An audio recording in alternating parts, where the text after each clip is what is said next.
महाराष्ट्र सरकार सचिन तेंदुलकर, लता मंगेशकर, विराट कोहली, अक्षय कुमार जैसी कई हस्तियों के ट्वीट की जांच कराएगी।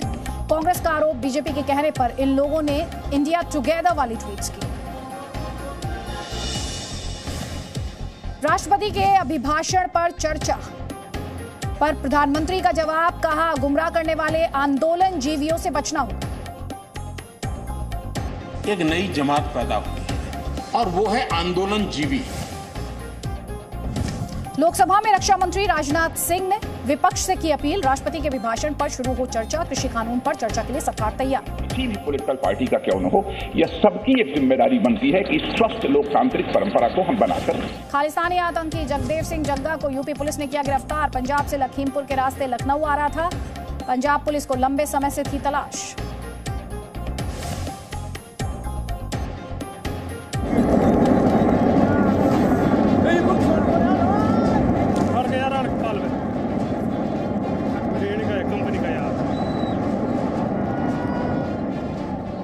फरवरी में जो विंटर स्नोफॉल हुआ था वो स्थिर नहीं रह पाता, वो क्योंकि जितनी सर्दी में स्नोफॉल होते हैं, बहुत गहरी सर्दी में वही जमते हैं, तो ये लेट स्नोफॉल था, तो इसमें स्थिरता का सवाल पैदा नहीं होता।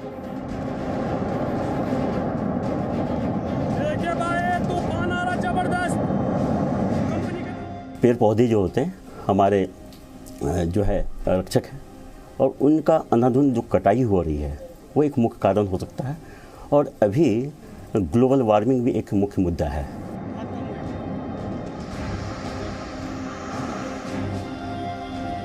प्रकृति को समझने का एक तरफा थोड़ी ना है कि आप एक तरफा समझे तो आप बायोस्फीयर इसको रिजर्व बना दें, दूसरी तरफ आप बांध बना दें, तो यही तिरस्कार है प्रकृति का।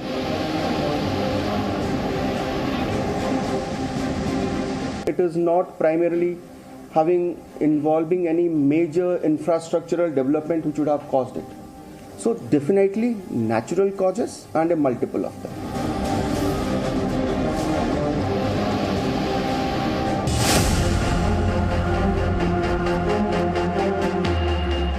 तो क्या जो विकास से जुड़े प्रोजेक्ट्स चल रहे थे वो इस आपदा की वजह है जिससे उत्तराखंड इस वक्त परेशान है?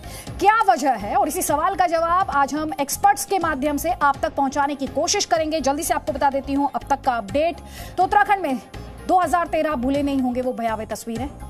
अब सैलाब जो आया एक बार फिर से अपने साथ बड़ी तबाही लेकर आया है। जिंदगी बचाने की मुहिम लगातार जारी है, रेस्क्यू ऑपरेशन चलाया जा रहा है। अब तक 200 से ज्यादा लोग लापता बताए जा रहे हैं। लेकिन सैलाब से हुई तबाही अपने साथ एक बड़ा सवाल लेकर आई है जो जी न्यूज लगातार आपके सामने रख रहा है। क्या उत्तराखंड में विकास की वजह से सैलाब आया है?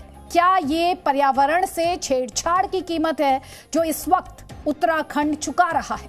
हादसे की हकीकत क्या है और सैलाब के बाद जिंदगी को कैसे पटरी पर लाने की कोशिश की जा रही है? ये सब सवाल और इन सवालों के जवाब आपको हमारे इस ब्रॉडकास्ट में मिलेंगे। जल्दी से बता देती हूं एक्सपर्ट से आज जिस सवाल का जवाब हम आप तक पहुंचाएंगे वो सवाल यही है, क्या विकास की वजह से, क्या विकास वजह रहा इस सैलाब के पीछे जो हमने पहाड़ों पर विनाश देखा है? क्या विकास की वजह से विनाश हमने देखा है? और दूसरी बात, जब विकास किया जा रहा है तो उसकी लक्ष्मण रेखा, कोई तो उसकी लक्ष्मण रेखा होगी, वो लक्ष्मण रेखा क्या है और उसे कौन तय करेगा? ये अपने आप में बड़ा सवाल है। लेकिन हम आपको लगातार बता रहे हैं रेस्क्यू ऑपरेशन चलाए जा रहे हैं, किस तरह से आम लोगों तक मदद पहुंचाई जा रही है। अब भी एक बड़ी संख्या ऐसे लोगों की है जो बाकी जनपद से कटे हुए हैं, तो किस तरह से रेस्क्यू ऑपरेशन चलाए जा रहे हैं और क्या उत्तराखंड विकास की कीमत चुका रहा है? इन सवालों के जवाब हमने पूछे उत्तराखंड के मुख्यमंत्री त्रिवेंद्र सिंह रावत से। सुनिए, हमारे साथ इस वक्त उत्तराखंड के सीएम त्रिवेंद्र सिंह रावत और ज्यादा डिटेल में बात करने के लिए। सर, सबसे पहले तो जी न्यूज के लिए आपने वक्त निकाला है, वो भी ऐसे टाइम पे जब आप राहत और बचाव के कामों में पूरी तरह से फोकस्ड हैं, उसके लिए बहुत बहुत शुक्रिया। और जी न्यूज के करोड़ों दर्शकों को बताइए, क्योंकि हम लगातार अलग अलग आंकड़ा सुन रहे हैं, कितने लोग फंसे हैं, कितने लोगों को बचाया गया है, कितने लोग इस आपदा की चपेट में आए हैं, क्या आपका आंकड़ा कह रहा है? देखिए, अभी जो लेटेस्ट जो रिपोर्ट है, पहली बात तो अच्छी बात यह है कि जो हमारी मशीन जो रेस्क्यू के लिए पहुंचनी थी टनल के अंदर, वो टनल के अंदर हमारी मशीन पहुंच गई है। यद्यपि वहाँ बहुत अधिक सिल्ट है, 1 घंटे में लगभग 4 मीटर ही सफाई वहाँ पर हो पा रही है। लेकिन हाँ, जो पहले मैनुअल कर रहे थे, अब वहाँ पर मशीन हमारी आज वहाँ पर प्रवेश कर गई है। इस टनल के अंदर लगभग 30 से 35 के करीब लोग संभावित हैं। और अगर हम देखें तो कम से कम जब इसकी शुरुआत हुई अभी 2.5-3 घंटा पहले, तो 16-17 घंटे जो स्पीड है इसमें, उस हिसाब से 16-17 घंटे इसको रेस्क्यू करने में लगेंगे। आईटीबीपी की टीम, एनडीआरएफ की टीम, सेना और एसडीआरएफ तमाम फोर्सेज वहाँ पर लगी हैं। अभी तक 18 शव ये बरामद हो गए हैं। ये भी जानकारी मिली है कि एक शव पानी में नीचे डूबा हुआ नज़र आ रहा है, तो उसको हो सकता है कि अब तक निकाल भी लिया गया होगा, तो उसको निकालने के प्रयास हो रहे हैं। तमाम जो मेडिकल टीम है वो वहाँ पर मौजूद हैं, और जो वहाँ पर जो राहत लोगों को देनी है, जो उनके जो लेबर वहाँ पर सुरक्षित है, उसको राहत प्रदान करने के लिए वहाँ पर तमाम तरह की जो आवश्यकता है उनको पूरा किया जा रहा है। अगर हम कुल मिलाकर देखें तो 203 लोगों की खबर है मिसिंग की। सर, जब से तस्वीरें आई हैं कल सुबह से लगातार केदारनाथ 2013 की बात की जा रही है। आपने खुद साइट विजिट की है, आपने खुद सर्वे किया है, निरीक्षण किया है। आप 2013 की आपदा और इस आपदा, इसमें जो लोग बार बार उन तस्वीरों का जिक्र कर रहे हैं, आपको ये क्या 2013 का रिपीट लग रहा है? देखिए, अभी हमारी इसरो के जो यहाँ पर ऑफिस है देहरादून में, उसके जो निदेशक हैं मिस्टर चौहान, उन्होंने उसकी सैटेलाइट जो इमेजरी है वो उन्होंने यहाँ पर अभी उसको प्रेजेंट किया सबके सामने। और जो लोग ये संभावना थी कि ये ग्लेशियर टूटा है, तो एक तो साफ दिखाई दे रहा है कि वहाँ पर पहले से कोई भी ग्लेशियर वहाँ पर मौजूद नहीं है। 2-3 दिन में जो बर्फ़बारी हुई है, वो बर्फ़ नीचे स्लिप हुआ है, और बर्फ़ के स्लिप होने का कारण ये है कि जो टिगर पॉइंट जो है, जो टॉप पर जो पॉइंट है वहाँ पर कोई स्लाइड हुआ है, क्योंकि वो चट्टान है, पहाड़ है, साफ साफ दिखाई दे रहा है। और वो चट्टान खिसकने की वजह से और ये लाखों मीट्रिक टन बर्फ़ एक साथ स्लिप हुआ है। घाटी बहुत पतली है, बहुत संकरी है, और उसके कारण वो बहुत तीव्र गति से आगे बढ़ा, और उसके कारण ये तमाम जो क्षति हुई है, चाहे पावर प्रोजेक्ट की क्षति हुई है या जनहानि हुई है, ये उसी के कारण हुई है। किसी तरह का ग्लेशियर वहाँ पर दिखाई नहीं दे रहा है।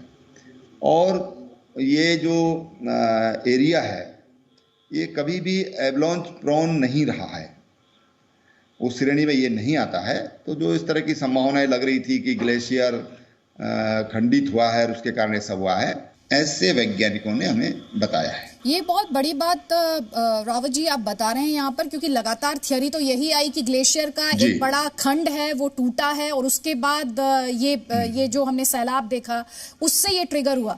आपको और क्या कुछ बताया गया साइंटिस्ट द्वारा? क्योंकि ये अपने आप में, क्योंकि लगातार अभी जो चर्चा का विषय है वो यही है कि बारिश नहीं हो रही थी। अक्सर जब सैलाब आता है तो बारिश होती है। ये जो आपने अभी बताया, जो आपकी साइंटिस्ट से बात हुई है, जो आपको बता रहे, एक बार फिर से आप हमें दर्शकों की क्लैरिटी के लिए बताइए कि ये जो थियरी है कि ग्लेशियर टूटा और उससे सैलाब आया, ये गलत है। देखिए, हमारी अभी लगभग 1:15 बजे नहीं, उसमें साफ दिखाई दे रहा है, जो सैटेलाइट इमेजरी है उसमें साफ दिखाई दे रहा है कि जो चट्टान है वो बिल्कुल नेकेड है, बिल्कुल। और उस पर जो 2-3 दिन में जो बर्फ गिरा है, जो 3-4 में यहाँ बारिश हुई है, और जो बर्फबारी हुई है, उसके कारण केवल बर्फ थी। और जो टिगर पॉइंट है वहाँ कोई स्लाइड हुआ है, लैंड स्लाइड वहाँ पर हुआ है, चट्टान कोई वहाँ पर, क्योंकि रॉक है उसमें जो साफ साफ दिखाई दे रहा है, वो स्लिप हुआ है। क्योंकि घाटी बहुत संकरी है और उसके और बहुत तीखा ढाल है उसमें। कुछ लोग कह रहे हैं उसमें कोई जलाशय बने हुए हैं, ऐसा कुछ नहीं है। और न वहाँ पर जलाशय बनने की उस तीव्र ढलान में कोई संभावना है। वो पूरा स्लिप जब हुआ और लाखों मीट्रिक टन ये जो बर्फ था वो एक साथ नीचे निकला, घाटी सक्रिय होने की वजह से उसकी गति बहुत तेज हुई है। हमने अभी ये भी कहा है कि उसकी गति क्या रही होगी, थोड़ा इसका भी आकलन करके बताएं। और उसके कारण ये चाहे ऋषिगंगा प्रोजेक्ट हो या तपोवन विष्णुघाट परियोजना हो, और जो जनहानि हुई है वो उसका कारण ग्लेशियर का विखंडित होना नहीं है। और ये हमने भी अपनी आंखों से देखा है कि वास्तव में उसमें कोई ग्लेशियर उसमें नहीं है। बहुत इंपॉर्टेंट पॉइंट रावत जी आप यहाँ पर हमारे दर्शकों को बता रहे हैं, क्योंकि लगातार जो खबर है वो ग्लेशियर के खंड टूटने को ही इसकी वजह बताया जा रहा है। एक सवाल जो आता है, क्योंकि मैं आपसे थोड़ी देर पहले केदारनाथ का जिक्र कर रही थी, केदारनाथ में जब त्रासदी हुई तो राज्य को बहुत पीछे ले गई, एक बार फिर से हादसा हुआ। लगातार जो एक्सपर्ट्स हैं वो कहते हैं विकास इसकी वजह है। आपका, मैं मानती हूँ अभी बहुत ज्यादा वक्त नहीं हुआ है, आपकी साइंटिस्ट से बात हो रही है, आपका आकलन क्या कहता है? क्या विकास पर कुदरत का डिजास्टर भारी है और कुदरत कह रही है नहीं विकास मत कीजिए? देखिए, अगर हम पिछले 200 साल पीछे जाएं तो इस तरह के डिजास्टर यहाँ पर 5-6 हुए हैं। और अगर हम उसको विकास से जोड़कर देखें तो मैं समझता हूँ कि तब तो वहाँ सड़कें भी नहीं थी, बिजली नहीं थी, कोई किसी तरह के डेवलपमेंट के वर्क वहाँ पर नहीं थे। लोग गाँव में रहते थे, गाँव ही उनकी दुनिया थी। तो इस तरह की बात जो लोग कहते हैं, कई बार मुझे ऐसा लगता है कि किन कारणों से कहते हैं वो तो मैं नहीं जानता, लेकिन मैं समझता हूँ कि कोई भी बात कहना चाहिए तो उसको आगे पीछे देखकर ही कहना चाहिए। तमाम तरह की बातें, अफवाहें चलती हैं, लेकिन अफवाहों पर विश्वास नहीं करना चाहिए। और वैज्ञानिक जो अपनी राय देते हैं, मैं समझता हूँ कि उनको अपना देखभाल करके वहाँ की जो बैकग्राउंड है उसको भी समझना चाहिए और तभी कोई इस तरह के बयान देना चाहिए। क्योंकि हमारे जो लोकगीत हैं, उन लोकगीतों में तमाम समय में जो आपदाएं उनका जिक्र होता है, जो हम वहाँ पर जो लोग उस समय रहे होंगे, तो वही एक माध्यम था किसी घटना को डॉक्यूमेंटेशन का, कि लोकगीतों में इस तरह के वर्णन होते थे। तो मैं समझता हूँ कि वैज्ञानिकों का जो मत है, अगर हम इस दृष्टि से देखें, पिछले 200 साल में जो 5-6 यहाँ पर बड़े ऐसी दुर्घटनाएं हुई हैं, तो वो थोड़ा तालमेल नहीं है उनमें। सर, आप क्योंकि लोकली भी हैं, उस वहाँ की मिट्टी को समझते हैं, वहाँ के सीएम भी हैं, अब जब हमारे दर्शक लगातार पढ़ रहे हैं कि इकोलॉजिकल इम्बैलेंस की बात कही जा रही है, कहा जा रहा है ये हाइड्रो प्रोजेक्ट जो है ये कुदरत को गुस्सा दिला रहे हैं, जो विकास का कार्य चल रहा है इससे गुस्सा आ रहा है, आपकी जो टीम ऑफ साइंटिस्ट है जिन्होंने आपको तस्वीरें भी दिखाई, वो आपसे क्या कह रहे हैं? विकास और कुदरत के बीच का तालमेल, ये समन्वय कैसे आएगा? देखिए, मैं आपको बताऊं कि खैर इस बारे में हमारी वहाँ पर कोई इस संबंध में चर्चा नहीं हुई है। हमने कहा उसके लिए एक स्टडी टीम बनाई है, वो टीम स्टडी करके और फिर हमको रिपोर्ट करेगी।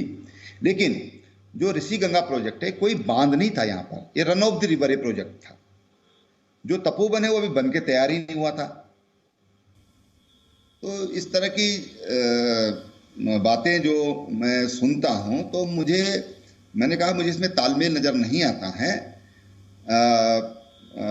जो लोग इस तरह की बातें करते हैं, लोग कहते हैं साहब आजकल जो इस्पात के कारखाने बहुत लग गए, उससे गर्मी हुई है, तमाम तरह की बातें करते हैं, लेकिन ग्लेशियर कोई भी खंडित नहीं हुआ है। जैसे मैंने पहले बताया, इस स्नो था जो ताज़ा 3-4 दिन में वहाँ गिरा था उस इलाके में, वही स्लाइड होकर के उसके कारण विभीषिका वहाँ पर उत्पन्न हुई है। प्रधानमंत्री जी और गृह मंत्री जी के साथ आपकी बातचीत भी हुई है, उन्होंने ये कहा कि लगातार आपके साथ संपर्क में भी हैं, और कोई ऐसी अपील जो आप जो स्थानीय लोग हैं आप उनसे करना चाहें जी न्यूज़ के प्लेटफॉर्म के माध्यम से, तो बहुत बहुत स्वागत है। कि आपके माध्यम से मैं यही कहना चाहूँगा, एक तो अफवाहों के साये में न जिए। तमाम तरह की बातें इस ऐसे मौके पर फैलती हैं, तो उनसे बचकर रहना चाहिए। भारत सरकार और राज्य सरकार, हमारी सेना, हमारे अर्धसैन्य बल, हमारी पुलिस, हमारी मेडिकल की टीम, हमारा प्रशासन, ये पूरी तरह मुस्तैद है। मैं समझता हूँ कि रिकॉर्ड टाइम पर वहाँ पर रेस्क्यू के लिए टीम पहुँची है, उसके कारण अनेक लोगों की जान बची है। और एक जो पैनिक क्रिएट होता है ऐसे मौके पर, वो पैनिक क्रिएट होने से बचा है। मैं मीडिया का भी धन्यवाद करना चाहूँगा कि मीडिया ने भी इसमें बड़ी अहम भूमिका निभाई है। शायद पहली बार ऐसा हुआ कि जब कोई इस तरह की कंट्रोवर्सी पैदा नहीं हुई है। तो मैं प्रदेशवासियों से कहना चाहूँ कि एक तो जो लोग हमारे वहाँ पर जो 360 परिवार हमारे अभी वहाँ पर जो पुल ढहने के कारण एक तरह से वो कट से गए हैं जनपद से, तो वो किसी तरह का पैनिक न करें। वहाँ पर हमने आज राशन भी वहाँ पर भेजा है। हमारे एमपी और हमारे एक मिनिस्टर भी आज वहाँ पर उन गाँव में गए हैं और मैं भी उन लोगों के बीच में जा कर के और उनका दुख दर्द बांटने की कोशिश करूँगा, उनको धैर्य बंधाऊँगा और उनको कहूँगा कि आप साहसी लोग हैं, आप साहस से काम लीजिए, पूरा प्रदेश और देश आपके साथ में है। प्रधानमंत्री जी और गृह मंत्री जी द्वारा क्या कहा गया आपसे? देखिए, प्रधानमंत्री जी का आज अभी लगभग मैं समझता हूँ कि 2 बजे करीब फिर 5वां फ़ोन उनका आया है मुझे, और उन्होंने मुझसे अपडेट ली है और उन्होंने यही कहा है कि एक तो मुझे आप अपडेट देते रहिए, दूसरा उन्होंने कहा कि जो भी सहायता चाहिए वो सहायता आप हमको बताएं। तो सहायता तो यहाँ पर तमाम 5-7 हेलीकॉप्टर सेना के और एयरफोर्स के यहाँ पर पहुँचे हैं, एनडीआरएफ यहाँ पर पहुँची है और भी एनडीआरएफ भेजने की बात है। लेकिन जो केंद्र से जो भरपूर सहयोग हमको मिल रहा है, अमित शाह जी का भी फ़ोन आया था, उन्होंने भी अपडेट ली हैं और तमाम तरह की जो भी उन्होंने कहा कि कोई सहयोग की ज़रूरत है तो हम साथ हैं और मैं उनका धन्यवाद करना चाहूँगा। बहुत बहुत शुक्रिया सर, आपने जी न्यूज़ को ये सारी बातें रखी हैं और हमें उम्मीद है कि राज्य इस त्रासदी से और स्ट्रांग होकर निकलेगा। बहुत बहुत शुक्रिया सर, नमस्कार। धन्यवाद। तो हमारे साथ इस समय 2 एक्सपर्ट्स हैं। हमारे साथ सम्राट सेन गुप्ता हैं, प्रोग्राम डायरेक्टर हैं climate change and renewable energy के centre for science and environment से। हमारे साथ ओपी मिश्रा जी हैं, फॉर्मर हेड हैं, डायरेक्टर हैं SAARC disaster management centre New Delhi के, और साथ ही एडवाइजर हैं national centre for seismology, ministry of earth sciences से जुड़े हुए हैं। मेरा पहला सवाल सम्राट सेन गुप्ता जी आपसे है, जो तस्वीरें हमने देखी कल और जो बात मुख्यमंत्री कह रहे हैं, वो कह रहे हैं कि कोई ग्लेशियर का खंड नहीं टूटा, ये ग्लोबल वार्मिंग की वजह से हुआ है, ये विकास प्रोजेक्ट्स की वजह से हुआ है। आपका अपना आकलन क्या कहता है? जो कल विजुअल सामने आया है, इसका 2-3 कारण हो सकता है, जो डेटा एग्जैक्ट आने के बाद ही पता चलेगा। एक तो glaciers lake outburst flood, but ये जो थ्योरी है, इसमें उस पर्टिकुलर रीजन जो नदी बायोस्फीयर है, उसमें पहले कोई ग्लेशियर्स लेक फॉर्मेशन का कोई डेटा नहीं है। तो ग्लेशियर्स लेक फॉर्मेशन इतना मीन्स बहुत जल्दी कुछ नहीं होता है। It requires few years of means melting that happens to form that glaciers lake. तो ये थ्योरी में उतना टेक्निकल एस्पेक्ट से there are lot of confusion.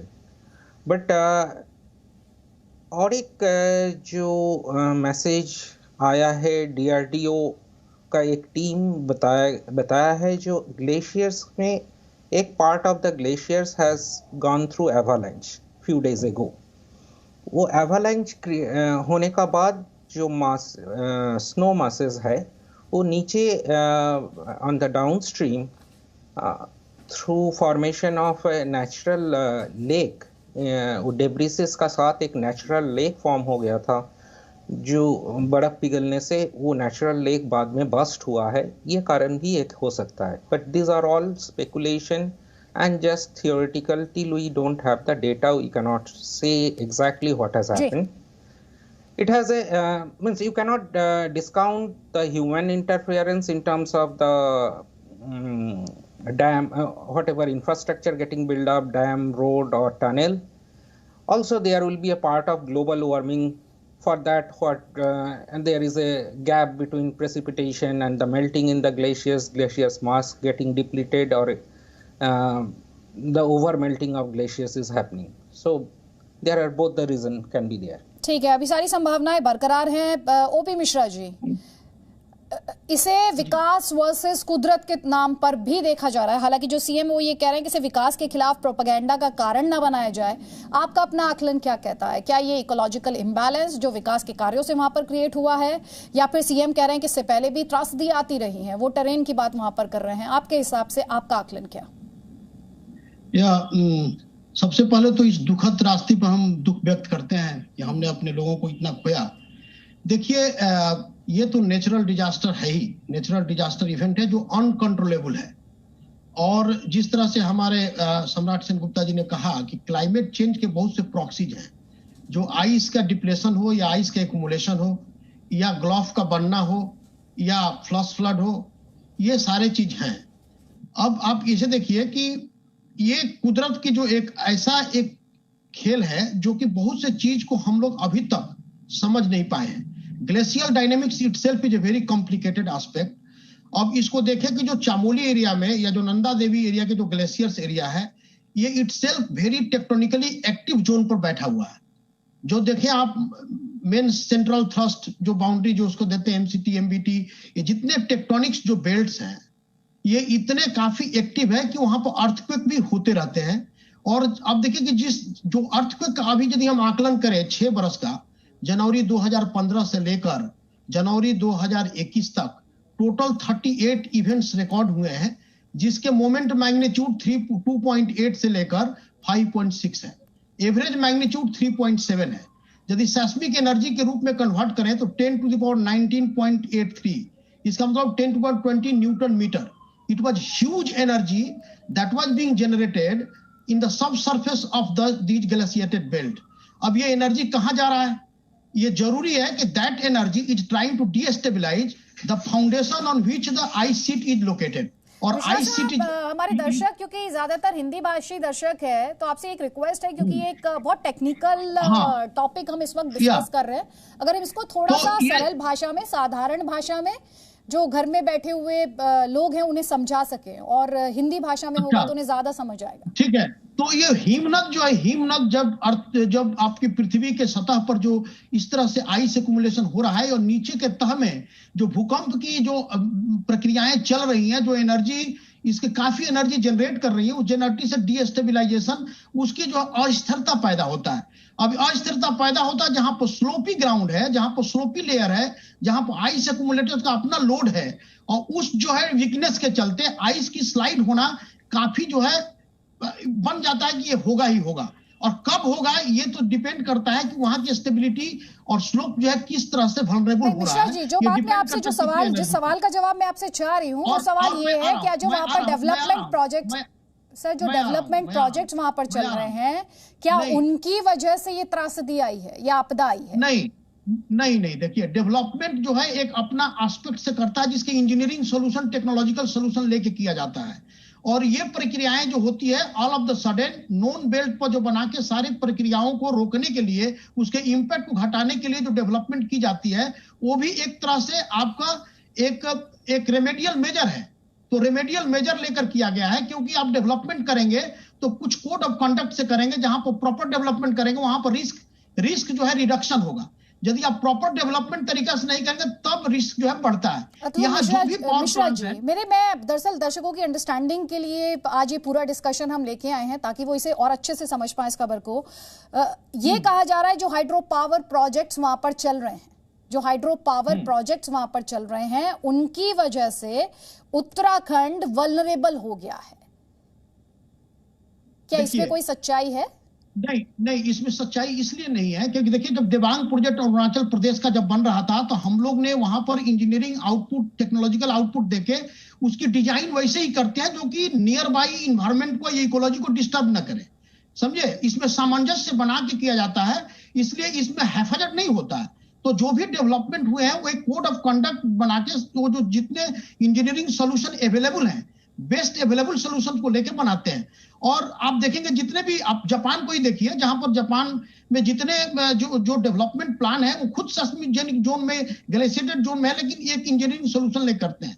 तो इस तरह से ये करना कि डेवलपमेंट के चलते हो रहा, ऐसा नहीं है। मैं इसलिए बोल रहा हूं क्योंकि नेचुरल जो जितने प्राकृतिक जो आपदाएं होती है उसका भी अपना एक गेस्टेशन पीरियड होता है। जब आइस की लोड बढ़ेगी, स्लोप यदि उतना स्टेबल नहीं रहेगा तो यह टूटना है, गिरना है। अब उसकी मॉनिटरिंग करना या उसका इंपैक्ट एनालिसिस करना कि भाई माइक्रो अर्थक्वेक ट्रेमर आ रहे हैं, स्लोप जो है वल्नरेबल है, इसकी जो मॉनिटरिंग करके उसकी पूर्वानुदेशा करना, सैटेलाइट इमेजिंग से ये भी पता चल रहा है वहां पर इस तरह से स्लोपी ग्राउंड पर कोई ग्लॉफ नहीं था, but sliding of the ice mass taking place. तो ये सारे प्रिकॉशंस के मेजर्स जो लिए जाते हैं कि हमारे प्लांट जो बन रहे हैं ये सारी चीज करें प्रकृति में। तो इस वक्त आप जो मीडिया में, मेरे पास समय का अभाव है, सम्राट सेन गुप्ता जी और ओपी मिश्रा जी, बहुत बहुत शुक्रिया, आपने जी न्यूज के लिए वक्त निकाला है। तो अपने इस डिस्कशन के माध्यम से हमने ये कोशिश की है कि जो आप इस वक्त ऑनलाइन, प्रिंट, टीवी पर देख रहे हैं, सुन रहे हैं, इकोलॉजिकल इंबैलेंस को लेकर आप तक बहुत सारी इंफॉर्मेशन प्रोवाइड की जा रही है, पहुंचाई जा रही है, उनसे जुड़े जो सवाल है उनके जवाब आपने अभी एक्सपर्ट्स के माध्यम से देखे हैं।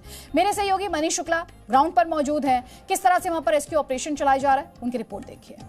हम इस वक्त उत्तराखंड के तपोवन में हैं। ये वो जगह है जहां पर एक बड़ा हादसा हुआ था। 24 घंटे करीब होने वाले हैं और लगातार यहां पर रेस्क्यू ऑपरेशन चलाया जा रहा है। अगर आप देखें तो यहां पर आईटीबीपी की टीम है, यहां एनडीआरएफ की टीम है और उसके साथ ही इंडियन आर्मी और एयरफोर्स लगातार असिस्ट कर रही है। जो सबसे बड़ा चैलेंज इस वक्त ये है कि ये जो टनल है करीब 180 मीटर लंबी बताई जा रही है और इस टनल के अंदर ये कहा जा रहा है कि करीब 34 से 35 लोग इसके अंदर हो सकते हैं जो मिसिंग हैं, जिनके बारे में ये माना जा रहा है कि शायद वो दबे हैं और इसी वजह से लगातार रेस्क्यू ऑपरेशन चलाया जा रहा है। सबसे जो बड़ी बात यह है कि जैसे ही हादसा हुआ, क्योंकि यहाँ आईटीबीपी जोशीमठ में आईटीबीपी की सेक्टर हेडक्वार्टर है और तुरंत आईटीबीपी यहाँ पर सही समय रहते पहुँच गई, राहत और बचाव काम में लग गई। लेकिन उसके बाद जिस तरीके से ऑपरेशन शुरू हुआ, प्रधानमंत्री ने भी इस पूरे मामले की जानकारी ली और कैबिनेट सेक्रेटरी ने कल भी मीटिंग ली थी जिसमें आईटीबीपी के